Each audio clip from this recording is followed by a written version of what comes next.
Buenos días a todos, muchas gracias por sumarse a este webinario de RISE. Mi nombre es Maricruz Tavia y estoy aquí con Valeria Brahim de Terre des Hommes Brasil, que nos va a acompañar como presentadora para que nos cuente cómo se utilizan los genogramas y los ecomapas en la planificación y la evaluación de intervenciones con familias. Brevemente les cuento sobre la red de aprendizaje RISE. Nuestra red es un proyecto conjunto de Family for Every Child, de International Center de la Universidad de Bedfordshire y ReTrack. Y el objetivo de la red es facilitar y promover el intercambio de aprendizaje sobre aquellos enfoques que son o que prometen ser más efectivos en torno a la reintegración y la reparación de los niños, niñas y adolescentes que han sido afectados por la explotación sexual.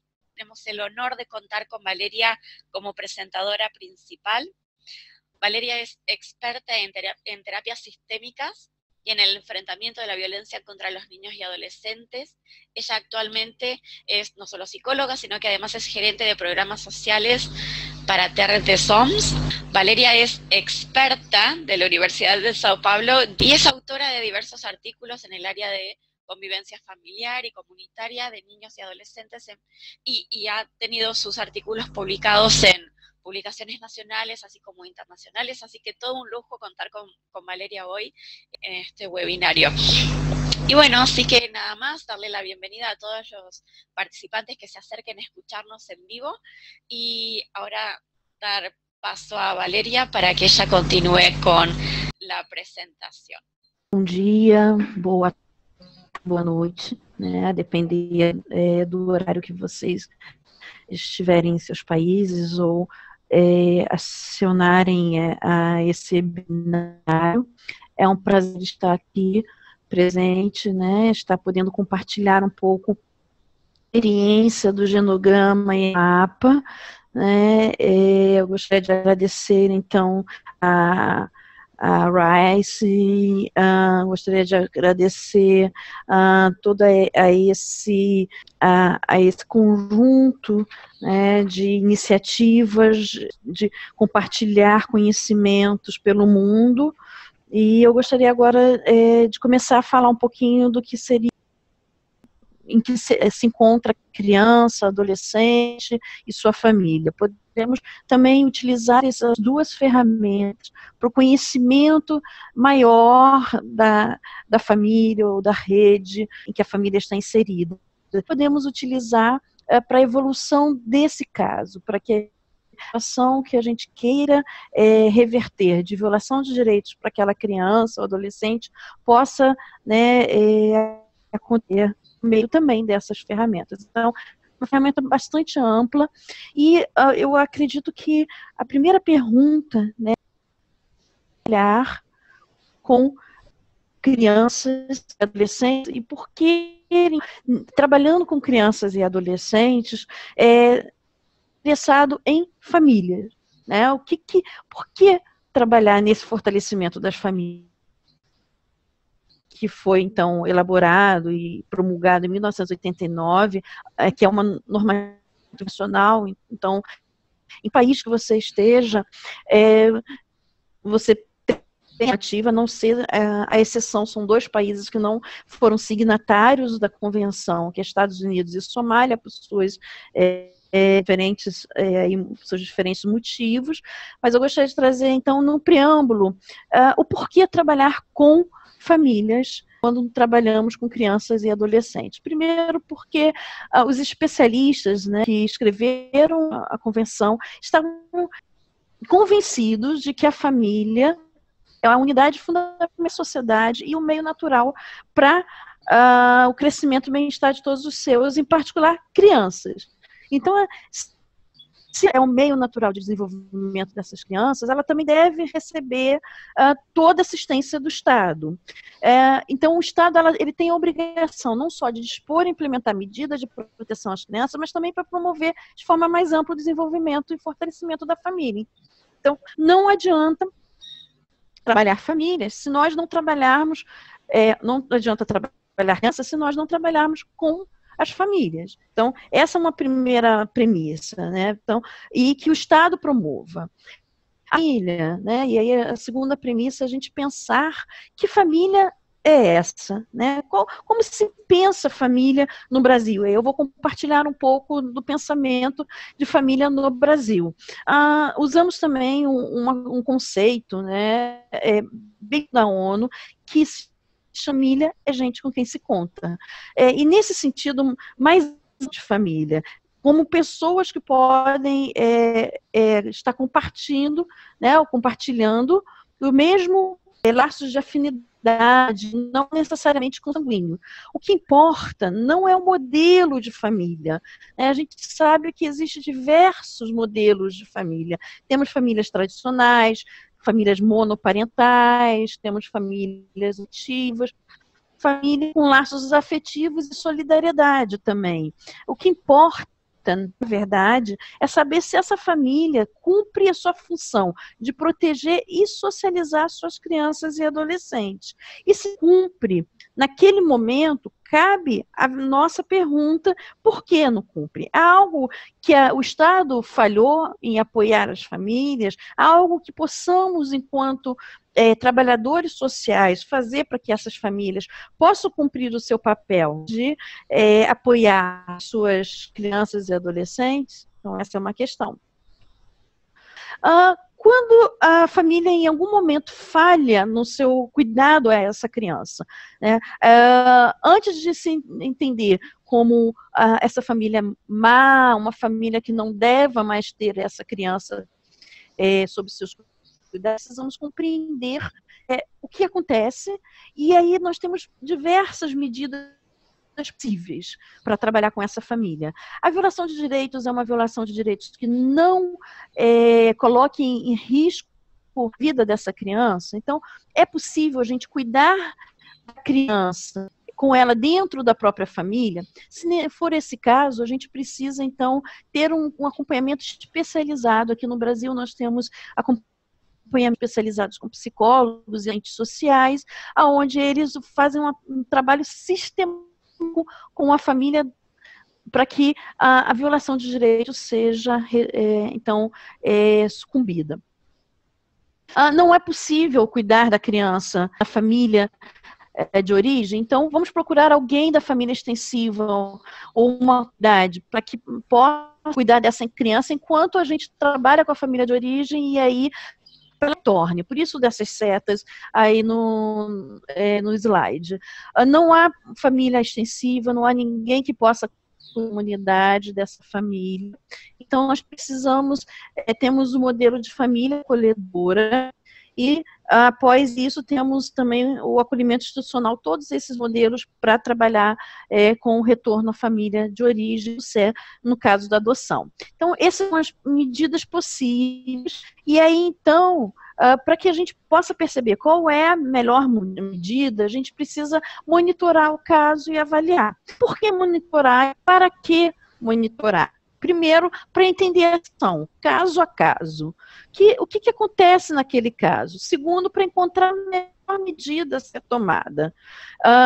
Terceiro, apoiar as famílias a encontrarem suas autossoluções para garantir o direito à convivência familiar e comunitária dessa criança e desse adolescente, que é o objetivo de quem está com crianças e adolescentes. Então, primeiro, a gente precisa explicar o fenômeno. Por que essa situação acontece? E essa identificação, ela precisa ser realizada através de uma rede de relações e de instituições. Não pode apenas o assistente social fazer esse levantamento da situação, identificar o fenômeno, nem o jurídico, nem o juiz, nem o psicólogo, nem o médico.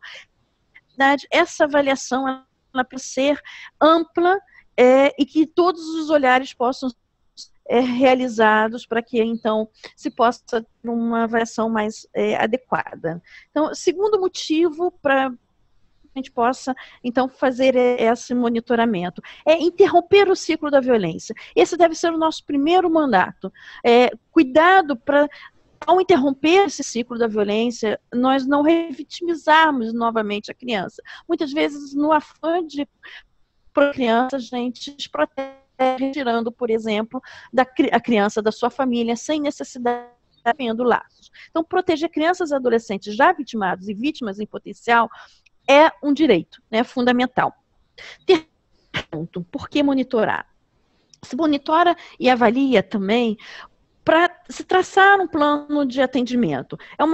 Precisa, para isso, ter uma fundamentação teórica. Nós precisamos entender para onde nós vamos, o que precisamos fazer, e nós não precisamos entender isso só como profissionais. Essa avaliação técnico-teórica, ela é voltada na vivência do adolescente, né, e precisa envolver não só o adolescente ou a criança, mas também a família, todos os profissionais envolvidos e todos os atores envolvidos, criança e adolescente, para que não seja apenas meras suspeitas ou opiniões subjetivas dos profissionais envolvidos, mas que seja, então, um embasamento teórico. E é por isso que a gente vai apresentar daqui a pouco duas ferramentas de intervenção. O foco da intervenção, ele deve ser ampliado, nós já colocamos isso, né, e considerar as relações familiares. Para isso, o genograma nos ajuda, é uma ferramenta. E a partir desse enfoque, os modos de relação entre a família, há uma dinâmica relacional que deve ser vista. Então, o genograma ele precisa também trazer essa dinâmica relacional. E uma das questões que se deve avaliar é o retorno da criança para o adolescente, por exemplo, que é um enfoque do Rice, é as situações de tráfico para fins de exploração sexual. Por isso, a gente vai fazer, antes de entrar no instrumental, né, um pequeno apanhado de situações e de diversas situações familiares sobre essa questão do tráfico. Primeiro, como é que há um ciclo, na verdade, já de saída da exploração sexual do tráfico. A criança e o adolescente, ele está vivendo numa família, ele pode estar vivenciando ou não situação de direitos violados, e em algum momento há uma saída dessa criança ou desse adolescente da família e da comunidade. E aí pode-se ter dois caminhos. Um caminho já direto para a situação de exploração sexual ou de tráfico, ou um caminho que passe para a situação de rua, né? E aí sendo todas as situações de abuso sexual, de trabalho infantil, envolvimento com drogas, e depois, a partir dessa vivência, muitas vezes, ele pode também, como vai ser o caso que a gente vai apresentar ao final, vivenciar uma situação de exploração sexual ou de tráfico. O importante é que haja porta de saída. E na porta de saída dessa situação, a rede de proteção precisa estar muito fortalecida. E aí trabalhar para a integração daquela criança ou adolescente para a situação familiar ou social, né, ambos os casos, ou se não é possível retornar para a família, que se retorne para uma inclusão social. No Brasil, a gente tem um sistema político onde esses casos estariam numa proteção social especial, porque são casos gravíssimos. E aí é importante que, após a reintegração, haja todo um processo de acompanhamento dessas famílias, para que não haja o perigo do retorno para a situação de rua. Então, é importante entender, muitas vezes, esses dois ciclos de entrada e saída da exploração sexual. Então, compreender para saber como trabalhar, né? Precisamos compreender também que família é essa. Precisamos compreender que existem diversas famílias. Essas crianças podem vir de diversas famílias. Primeiro, pode ser uma família envolvida na situação de exploração ou de tráfico. E se torna o trabalho extremamente complexo, porque por vezes não há trabalho a ser feito. O trabalho aqui é buscar, no genograma e no ecomapa, alguém da família extensa que não relações com o tráfico de seres humanos ou com a exploração sexual para poder cuidar dessa criança e desse adolescente. Ou isso no genograma, se nós procurarmos família extensa, se for a família enquanto redes sociais e afetivas, o ecomapa pode nos ajudar. Há também situações outras de família, como a família residindo em outro município ou estado. Né? Essa situação, né, que é muito comum em situação de tráfico, já que no tráfico a criança ou adolescente sai do seu município, do seu estado, da sua aldeia e vai para um outro lugar e a família fica, né, no local de origem, é importante que a equipe social trabalhe com o menino e menina, enquanto a equipe social que está na cidade de origem trabalhe com a família e que haja um intercâmbio. Essas duas equipes, por exemplo, precisam entender muito bem a ferramenta do genograma, do ecomapa, para poder, através dessas ferramentas, intercambiarem, estudarem um caso. Então, esse é um caso específico onde a família não está no mesmo local. Há uma outra possibilidade, que é uma possibilidade muito mais simples, da família que não está ainda na situação de exploração sexual, que é o contraponto, né, o oposto da família envolvida. É mais simples, precisa se entender todo o contexto daquela família, como se chegou a essa situação, que outras violações existem, né, e se ela está ou não no município. Se ela estiver, além de não estar envolvida na situação de exploração sexual, ela também estiver no mesmo município, torna-se muito mais simples, porque esse último caso que nós vamos ver, que é a família reindo no próprio município, onde a vítima está protegida, né? Porque nós só vamos poder trabalhar genograma e ecomapa quando estivermos com a vítima protegida. A equipe ela pode trabalhar pode e deve todo o sistema familiar, inclusive o adolescente nesse caso. No caso onde a família estava em outro município, a criança ou adolescente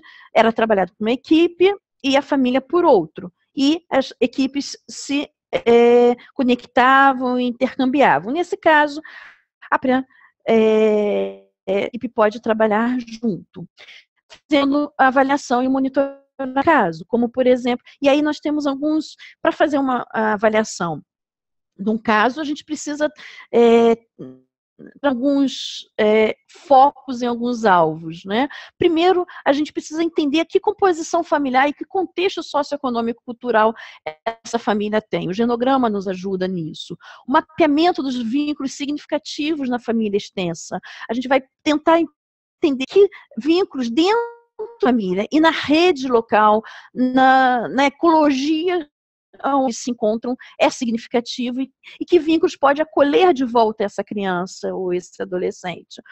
Análise da rede social da criança ou adolescente e de sua família. É uma família que tem outros amigos, que tem vizinhos, padrinhos, tem instituições que podem apoiar. O ecomapa é um instrumento fundamental para isso. Análise da intensidade e qualidade dos vínculos da família, dos membros da família, como os membros da família se interagem, tem interesse na vida desse adolescente, o genograma nos ajuda a isso. A possibilidade de intervenção profissional e de encaminhamento, superação da situação de violência de direitos, sem necessidade de afastar a criança ou adolescente da sua família. O ecomapa nos ajuda. Ele vai nos mostrar que outras redes, que outros órgãos, que outros organismos podem nos ajudar, né, a manter essa criança em proteção dentro da sua família. Também quando ele está retornando à sua família, como é que, se retornando para a sua família, há uma rede de proteção. Então, é importante que a gente tenha esse panorama para monitorar. Aqui, didaticamente, a gente separou, mas nós podemos intercambiar os dois instrumentos ao trabalhar com as famílias e com as crianças e adolescentes. Então, vamos apresentar o genograma, né? Finalmente, o primeiro instrumento de conhecimento da rede social e familiar.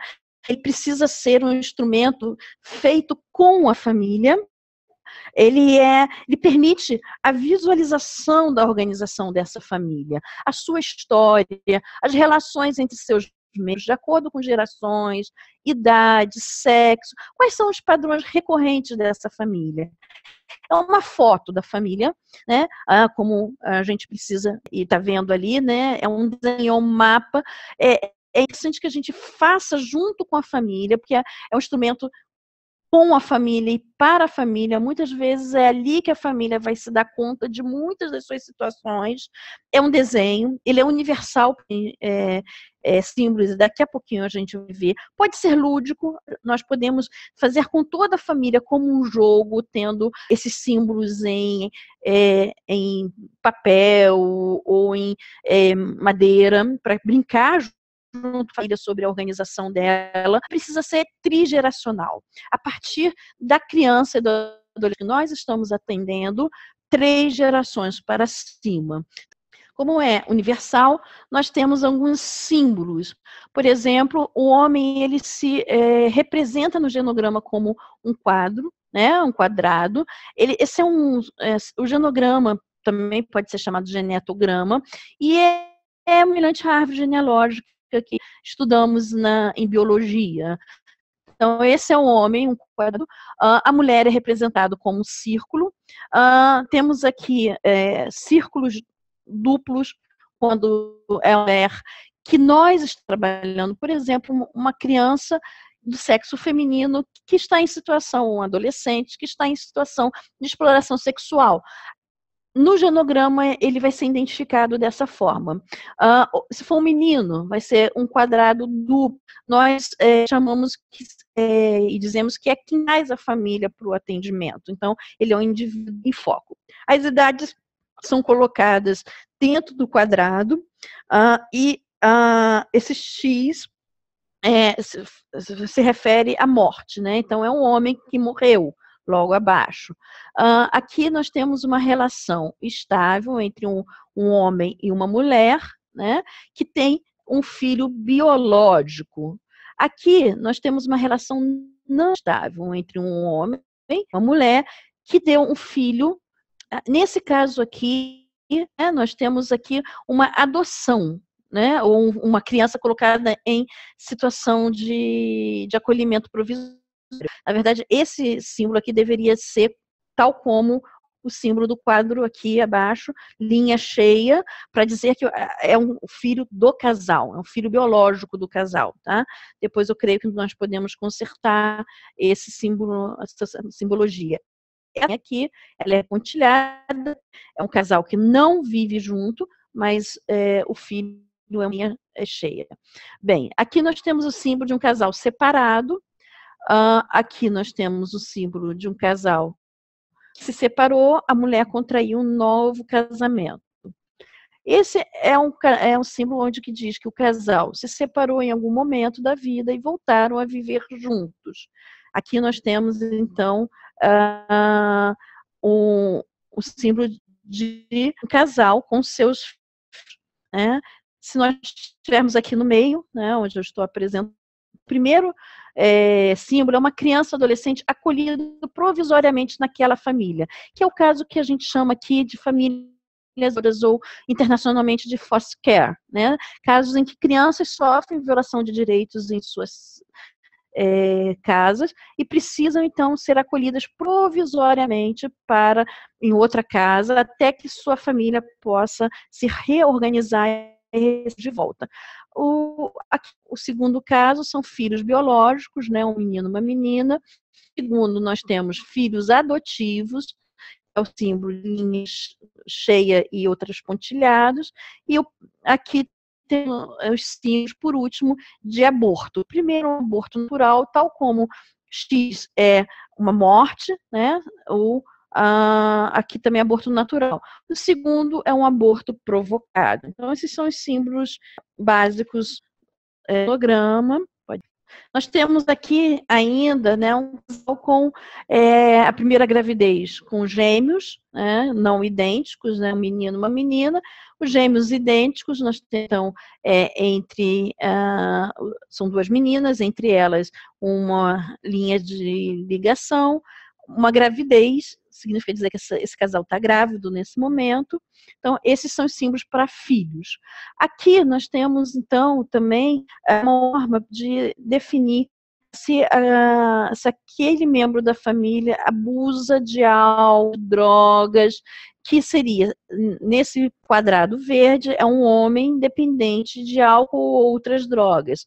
No símbolo, nesse círculo é uma mulher dependente de álcool ou outras drogas. Podemos também simbolizar aqui, no genograma, doenças crônicas, que pode ser física ou mental, né, algo que é importante para a gente conhecer, para saber se podemos, então, retornar para aquele convívio. Já que se uma pessoa que não, né, tem naquele momento condições de cuidar de si mesmo, se ela vai ter condições de cuidar de uma outra criança, de uma outra pessoa, e se há alguém na família que possa.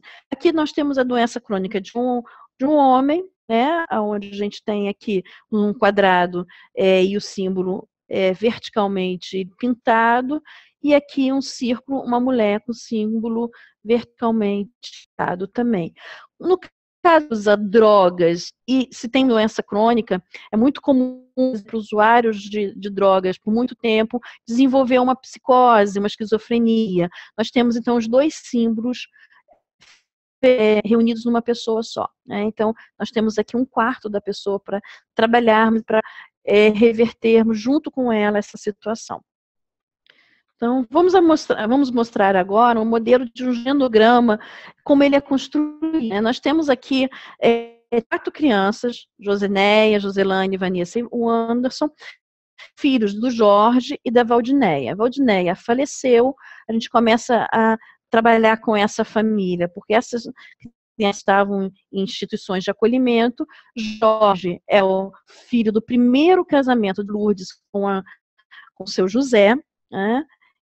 E aí nós vamos construir esse genograma com essa família, com o Jorge, com os filhos, e vamos, então, conhecendo outras pessoas dessa família e acrescentando esse genograma. E aí o genograma vai modificando, que é o segundo modelo que nós temos aí na apresentação. Tínhamos aqui Jorge com Valdinéia falecida, as idades aqui próximas, e tínhamos que ele era filho da dona Arlete com o seu José. Nesse modelo de genograma, que a gente vai construindo ao longo do tempo, não precisamos fazer isso de uma só vez, porque à medida que se conhece, se tem mais afinidade, vínculo, eles vão dizendo mais sobre si, a gente vai aumentando, ou seja, fazendo crescer. E a gente conhece Sandra, que também é filha da dona Arlete, mas de um segundo casamento da dona Arlete com Bastião. Os 2 casamentos já se romperam, e aí essa é a família de Jorge. Nós, então, tivemos necessidade de conhecer a família materna também. Apesar da Valdinéia já estar falecida, né, quem da família materna a gente poderia conhecer que reintegrasse essas crianças que estavam em situação de abrigo na sua família, né, e tivesse direito à convivência familiar. Então, nós descobrimos que a Valdinéia era a 3ª filha desse casamento único de Abel com Maria Teresa. Então, o primeiro filho era o Edivaldo, que também tinha um primeiro casamento com 2 filhos homens, e casou novamente, tinha uma filha menina, né? Edneia, de 32 anos, e a Valdinéia falecida, o Valdecir também falecido, e outros irmãos aqui, Emerson, Rosana, Rosemary, e uma última também falecida. Emerson e Rosana eram casados, né, e tinham filhos dos seus casamentos. O interessante aqui é saber como, né, cada um se relaciona dentro dessa família e como todos juntos podem trabalhar para o bem dessas crianças, que no caso aqui estavam acolhidos numa instituição sem o direito à convivência familiar e comunitária. Importante, tem outros membros aqui que poderiam receber essas crianças.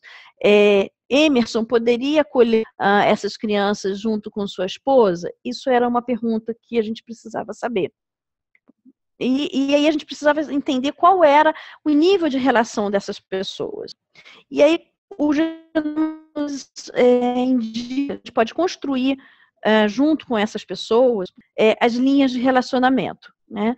Se as pessoas, e eles que vão qualificar essas linhas de relacionamento, se eles vão construir, que vão dizer da sua própria família, da sua própria história. Então, uma relação normal. Eles podem dizer, olha, tem uma relação normal. E muitas vezes, quando é uma relação normal, nem precisa ser colocado no genograma. Esse é um símbolo, é uma linha unindo as pessoas que têm relações normais. uma relação forte, né? Uma relação que fornece apoio, duas linhas contínuas entre as pessoas, uma relacionada. O que é uma relação fusionada? Uma relação que sufoca o outro, é uma relação em que eu não existo sem o outro. Então, se o outro morre, muitas vezes você morre também. Por exemplo, no caso, se Jorge tivesse uma relação fusionada com sua esposa, na hora que ele morrer, né, que ela morresse, ele também iria morrer. Né? É óbvio que ele ficou em luto e precisou de um acolhimento institucional, mas não morreu por conta disso. Temos também a relação distante ou fraca. As pessoas se relacionam, são parentes, mas não se comprometem uma com a outra. E aqui por baixo, um relacionamento hostil, estressante, com muitas brigas, e ao final aqui nós temos uma relação, né, esse mais agudo aqui com o canal de abuso sexual, né, para que a gente possa perceber esse tipo de situação na família. Nesse caso, né, vamos aplicar essas linhas em pelo menos 2 casos, nesse caso aqui com 3 membros dessa família, para não poluir muito a nossa apresentação. Nesse caso, Jorge tinha uma relação muito forte com Sandra tinha uma relação muito forte com Zineia e também com as outras crianças. O que a gente pode ver disso, né? Porque em contrapartida, Jorge também tinha uma situação de conflito e muita dificuldade com a sogra e a Tereza, a avó das crianças. Qual era o ponto de trabalho ali? Sandra nos parecia, né, uma pessoa importante com quem trabalhar naquela família para o retorno das crianças, porque Sandra tinha tanto uma boa relação com Jorge como uma boa relação com as crianças. Partida, o direito à convivência familiar com a família materna também precisava ser trabalhada. E esse conflito de Jorge com a Maria Tereza e com os outros membros da família, por consequência, também precisava ser trabalhado para restabelecer esse direito à convivência com a família da mãe. Então, esse genograma já nos mostrava isso. Então, é importante a gente perceber não só como se mantém as famílias, ou se compõem as famílias, mas também como elas se relacionam em si. Então, precisamos conhecer a família pelo programa. Então, como é que essas relações? Quais são os padrões de conduta desses membros da família? Qual é o papel? Quem faz o quê, para quem e como? Isso já pode ser percebido na elaboração do próprio genograma. Eu falei, acho que ele é feito com a família. Né? Então, quem é que fala? Quem é que cala? Quem é que, quando um está falando, interrompe e fala na frente? A respeito pela história dessa família? Quem sabe mais sobre a história dessa família? Eu me lembro de uma situação em que eu trabalhava com uma família e eu estava construindo o genograma com essa família. Quem sabia mais e podia dizer de outros membros da família era o menino menor. Ele era mais antenado. Então, ele era que dizia, não, mas tem o nosso tio em outra comunidade, pode nos ajudar. Então, ele ampliava a rede de relações. Então, nesse exemplo da família de Jorge, quem é ela? Ela é quem ouve mais a família, por isso o vínculo é muito forte. Ela está disponível para essa família, né? Então, o genograma nos ajuda a entender os padrões de conduta dessa família. E também nos ajuda a entender quais são seus códigos e regras. Quais são os códigos? É uma família muito religiosa? É uma família muito rígida? É uma família que tudo é permitido? Isso é importante. No caso de ação, por exemplo, de exploração sexual, de tráfico, é muito importante a gente entender quais são as condutas, outras situações semelhantes nessa família e como essa família pode se reorganizar e dar conta dessa situação. Ou é uma família muito religiosa, em que, nesse contexto, né, essa criança talvez tenha dificuldade de ser inserida. Então, precisa ver em que contexto a família também se encontra. Há muita vulnerabilidade. O que é cuidar para essa família? Há um contexto de pobreza extrema, a gente está aí com uma imagem do Rio de Janeiro, né, com esses contrastes, onde nós vemos famílias riquíssimas morando nesses edifícios e famílias pobres morando ali na base daquele morro, no que a gente chama de favela, né? É contexto de pobreza. Então, a ida para a situação de exploração sexual foi uma necessidade financeira ou tem uma necessidade de representação social, de estar em outros ambientes que ela não estaria em restaurantes luxuosos, que ela não estaria? Se não fosse convidada, por exemplo, por um estrangeiro visitando a cidade. Se não é um contexto de pobreza, que outras razões levaram, e até mesmo no contexto de pobreza, existem outras razões que levam, muitas vezes, à exploração sexual. Que outras razões, que representações essa criança, esse adolescente teve, né? O contexto da família para acabar se envolvendo em situações de exploração sexual. Então, é importante isso. O desenho do mapa, né, da família também, né? Precisamos conhecer essa família, né, e o significado que tem a questão do tráfico para a família. Já aconteceu outras situações como essa, não aconteceu, a família sente-se envergonhada. O que é? Quais são os padrões repetitivos? Né? E aí a gente pode fazer isso dentro do genograma. Né? Okay? Então, a princípio, o genograma nos dá essa amplitude. Vamos conhecer agora um outro instrumento que é o ecomapa. Se no genograma nós estávamos interessados em conhecer a relação, os membros da família e a relação que eles tinham entre seus membros, no ecomapa é um instrumento de conhecimento da rede social da família, da rede extrafamiliar. E aí é um recurso também gráfico, dinâmico, que deve ser construído junto com a família, é um mapa dessa família com a sua ecologia, como ela se encontra, onde ela se encontra. Então é importante a gente ver para identificar os recursos que essa família tem e as necessidades dela. Favorece a construção de um plano de trabalho junto com a família para seu desenvolvimento, para que a gente então monitorar e avaliar anteriormente. Construir esse ecomapa. Em geral, se coloca a família ou o indivíduo no meio, ele está no foco, né? E vamos construindo ao redor dele, ele vai nos dizendo com quem ele pode contar, né? O que atores, né, tem passado na sua vida. Por exemplo, quando há crianças e adolescentes em situação, muitas vezes, de violação de direitos, o juiz sempre envolvido. O trabalho, essa família tem trabalho, não tem? Pode colocar a família extensa aqui também, se ela trouxer na sua fala a família extensa. A situação de exploração sexual, por exemplo, os amigos, o lazer, né? Se é uma situação de exploração sexual, tem algum agenciador e como é que ele fala desse agenciador? Tem o posto de saúde, tem a igreja, tem algum animal de estimação, a escola. Ao redor dele, nós vamos colocar as organizações que ele trouxer para a nossa conversa. É a família ou o indivíduo que vai trazer. E aí a gente vai nós vamos usar as linhas de relacionamento do genograma, que ele vai nos dizer, com o juizado eu tenho dificuldade de relacionamento porque ele quer tirar o meu filho. Então eu não quero isso. Então nós vamos colocar então que é um relacionamento hostil.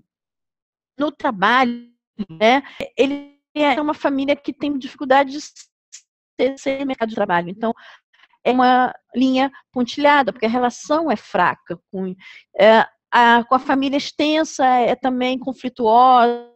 Com a exploração sexual, ele diz que é uma relação forte, fusionada, porque essa família ou esse indivíduo não sobrevive se não for pela exploração sexual. Esse é um meio de ganhar dinheiro e sobreviver. Tem uma relação normal com os amigos. Não há de lazer aqui. A exploração sexual, às vezes, pode estar ocupando, né, todo o tempo, então não há uma relação de lazer. O agenciador, ou seja, aquele que está ali por trás da exploração sexual, a pessoa, né, a família, o indivíduo diz que ele tem uma relação fusionada, porque sem ele é perigoso estar nessa relação de exploração, mas ao mesmo tempo é conflituosa, porque toma todo o seu dinheiro, quer que realize a atividade o tempo todo. A igreja é uma relação forte. Tinha tanta fé antes de entrar nessa vida de exploração sexual. E aí a escola e o posto de saúde não tem nenhuma relação, e porque ele está fora da criança durante muito tempo, na exploração sexual não procura um atendimento médico, então há uma relação aqui necessária, ela diz necessária, gostaria de ter, por exemplo, um animal de estimação, mas não tem. Então nós colocamos todas essas falas, podemos deixar alguns círculos em vazio, e perguntamos para a criança, ou adolescente, ou a família, ou todos juntamente, o que ela gostaria de modificar aqui. E aí ela pode dizer para a gente, eu gostaria de me afastar da exploração, ou eu gostaria de fortalecer a minha relação, por exemplo, com o trabalho convencional. E aí a gente vai trabalhar isso, a gente vai dar um plano de ação com a família. O que você precisa fazer para isso? Que outras pessoas você precisa agregar a esse ecomapa para conseguir ter um trabalho convencional? E aí nós acreditamos que todas as outras linhas de relacionamento e outros atores vão entrar e sair a partir desse foco. Então, o ecomapa nos ajuda a fazer um planejamento. E aí nós combinamos. 3 meses depois, podemos retornar, escrever e desenhar outro ecomapa, 6 meses, quanto tempo você vai levar? E, em geral, quando nós compramos um tal feito no início com outro posterior, nós vemos o que modificou e o que está ainda a trabalhar junto com essa família para continuar a modificação. Então, precisamos conhecer a família pelo ecomapa também. Que padrões de relacionamento são mais constantes? O que ele deseja mudar ou não, como nós falamos anteriormente? O ambiente social onde a família mora, quais as redes locais que ela pode contar? O que falta naquele ambiente social, naquela cultura, naquele onde ela mora? Como a gente pode incidir politicamente para que se estabeleça no local essa rede que a família necessita? Então, o ecomapa ajuda também a isso. O ecomapa também nos ajuda a rede social da família. Como é que é a dinâmica da família com outros membros da comunidade? Como trocam informações, energias com outros membros? A ajuda mútua? Com quem ele pode contar na comunidade? Às vezes isso vai nos ajudar a cuidar dessa criança. Talvez a mãe seja aquele onde haja uma situação de drogadição e esquizofrenia. Então, ela ama a sua criança, sente, mas ela precisa também de cuidados. Mas tem um vizinho que pode contar, né? Então, o ecomapa pode nos trazer isso. É importante pensar no ecomapa e no genograma como instrumentos juntos. A rede de serviço, ela é uma rede que funciona, fértil, precisa ser trabalhada. E em que contexto essa família está inserida? É um contexto de pobreza? É um contexto de conflito? É um contexto com tráfico de drogas? No Brasil, nós temos muito esse contexto de conflito armado, de tráfico de drogas, de pobreza, que são as famílias que nos chegam em geral. Não que violação de direitos só existe em famílias pobres, mas é o que gera, em geral, até nós, porque as famílias ricas acabam se organizando com uma rede de profissionais pagos ou não chega até nós porque o muro do silêncio é muito maior. Precisamos entender também o contexto em que essa família está inserida. Dentro do tráfico de seres humanos para fins de exploração sexual, como é que é essa situação na comunidade em que ela vive? O ecomapa pode nos trazer isso também. É uma regra de negação.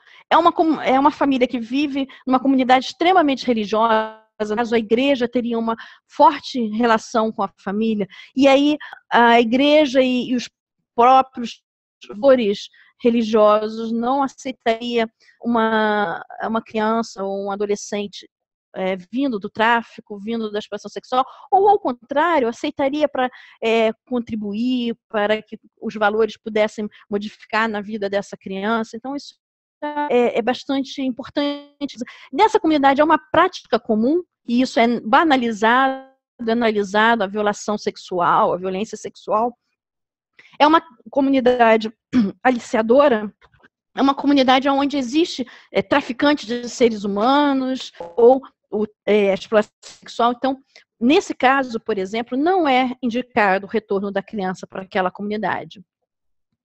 Então, temos aí apresentar os 2 instrumentos.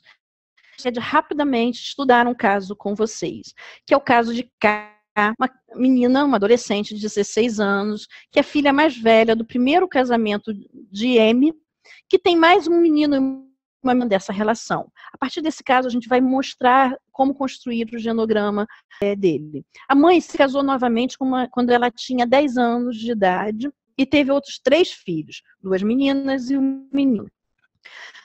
Aos 12 anos, K sofre o sexual do padrasto, que dizia que ela o provocava, né? E aí a gente tem um contexto de machismo, de uma cultura, né, em que a vítima muitas vezes se torna, né, a violadora de direitos, e a gente precisa cuidar muito disso, porque todos nós estamos imersos nessa cultura machista. E K, então, foge de casa e vai morar nas ruas. A primeira violação que ela sofre, né, que a gente tem conhecimento, é o abuso sexual, e ela não encontra uma rede de apoio na sua própria família. Se nesse caso, a situação de abuso, um profissional, um psicólogo, assistente social pudesse fazer o genograma, encontraria talvez alguém dentro da família que pudesse acolher essa criança se a mãe não se afastasse desse padrasto, né? Aqui no Brasil nós temos leis contra abuso sexual, mas nem sempre funciona. Então, K foge de casa, vai morar nas ruas, se envolve com droga, e para sustentar essa vida com as drogas, né? Ele se envolve com uma forma de sobreviver à rua, ele se envolve com programas sexuais e com um agenciador ou não na rua, e conhece, nesse caso, W, que se diz protetora das meninas, uma figura muito comum na exploração sexual nas ruas. W convida K para conhecer uma cidade onde está acontecendo uma grande obra e a empresa responsável pela obra está tratando 5.000 homens. No local, segundo a agenciadora, é um excelente ponto de captação.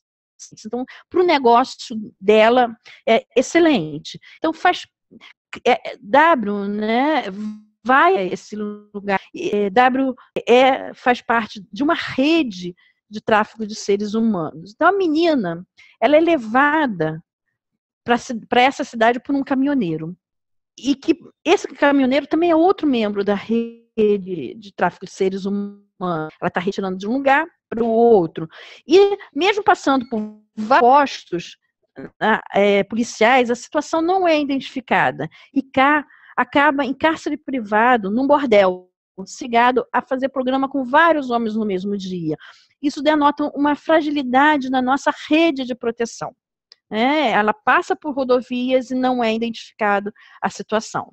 Atualmente, K está grávida e teve um movimento intenso, o que faz com que ela fuja desse bordel para procurar um posto de saúde, onde foi encaminhada para o acompanhamento. Em geral, muitas vezes, situações de saúde é que leva essa menina, né, e quando consegue, a fugir de situações como essa que K vivenciou. E vivenciou sexo sem proteção. A gente teria muitas coisas para falar nesse momento, mas coloco o genograma. Vamos ver como que construímos um genograma desse caso. Nesse caso, K, né, é a menina que está de 16 anos, essa primeira, que está com 2 símbolos aqui, né, circulares. Ela foi que trouxe o caso para o atendimento. Ela é a primeira filha de uma mulher de 30 anos, teve um relacionamento bastante mais, né, velho do que ela, teve com ele 2 filhos, um menino de 14, uma menina de 13, rompeu o relacionamento. casou novamente com um homem com uma idade ainda maior, de 62 anos, teve, então, um casal de gêmeos, duas meninas gêmeas de 11 anos, então gêmeos univeterinos, e um menino de 9 anos. K está grávida, né, de quem ela nem sabe o pai. Né, por isso que uma interrogação aqui. O que a gente percebe é que o primeiro momento que a gente tem é a violação de direitos. Né? Essa violência sexual que K sofreu do padrasto, aos 12 anos de idade, representada aqui por esse raio, né, entre esse homem de 62 e ela. Se nós observarmos esse genoma, ele está muito pequeno. Nós precisaríamos conhecer a família, a mãe, a história também dessa mãe. O que a gente pode perceber, a princípio, é que a mãe de K teve com muito pouca idade. Foi uma gravidez também na adolescência. Será que K, né, também foi fruto de um abuso sexual? Será que esse homem de 58 anos também era um explorador sexual que ela considerava como marido, mas que, na verdade, havia uma relação de troca de exploração sexual, não é apenas monetária, mas também recursos em que esse homem mantinha ela nessa relação? Não sabemos. Aqui nós precisaríamos conhecer a história. Há outras famílias, há outros membros da família que vivenciaram relações também de exploração sexual. Esse é um caso em que a gente precisaria conhecer mais a situação de famílias. O que nós podemos ver aqui também é um padrão de repetição, né? O novo casamento também mais idoso, o que não é problema algum, né? Casamentos entre pessoas de faixas etárias muito divergentes.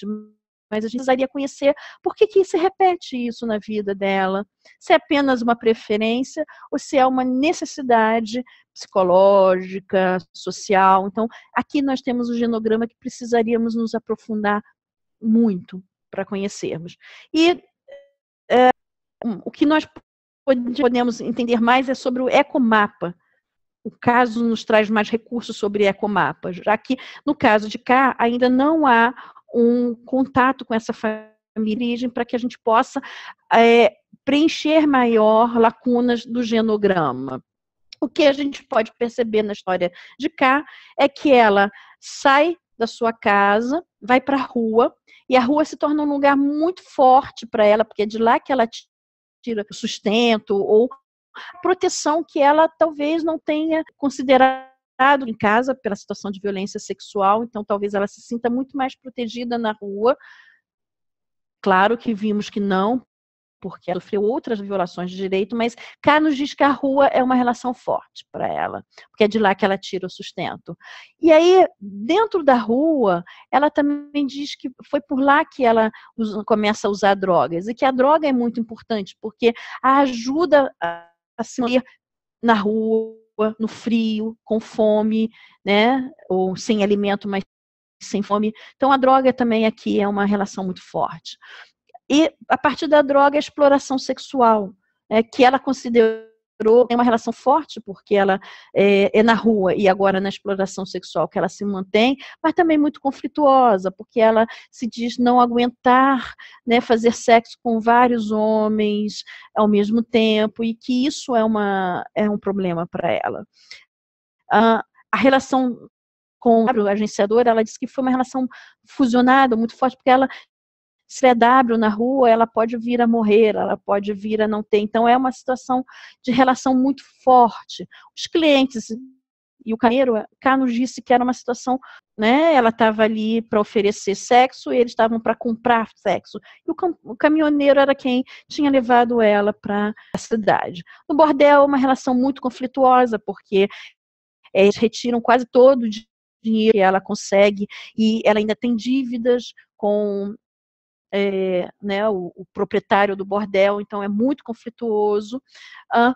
Com a polícia, a gente verifica ficou muito frágil, porque ela passou por diversos postos policiais e ninguém reconheceu, e com o posto de saúde uma relação forte, porque ela disse que foi ali que alguém a viu como, como um ser que precisava de cuidados. Então, quando a gente olha esse EcoMapa, pode perceber que a rede de tráfico de seres humanos, de exploração sexual, é extremamente forte. E a nossa rede de proteção está fragilizada.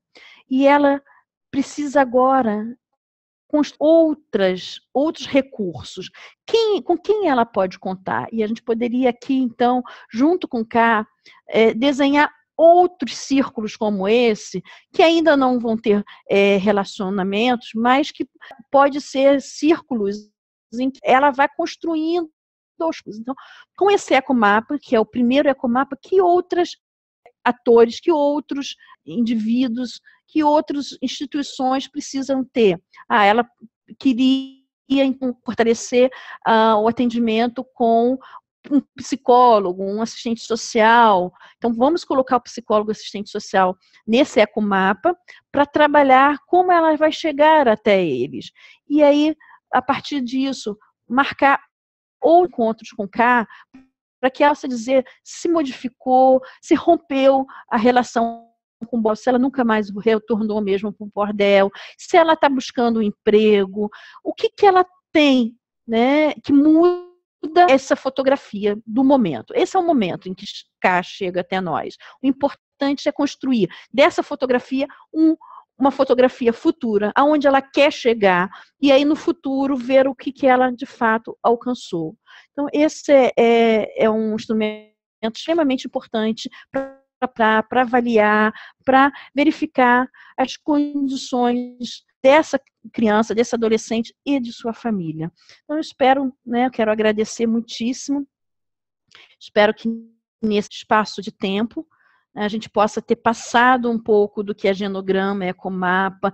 São instrumentos bastante interessantes que na nossa prática, eu já trabalho há quase 20 anos com esse instrumental, a gente entende ser um instrumental que ajuda a família a se ver, não só o profissional, o trabalhador social, mas também a família se vê nesses instrumentos, se planeja, se avalia, e se planeja novamente, e as situações são repensadas e ser reorganizadas.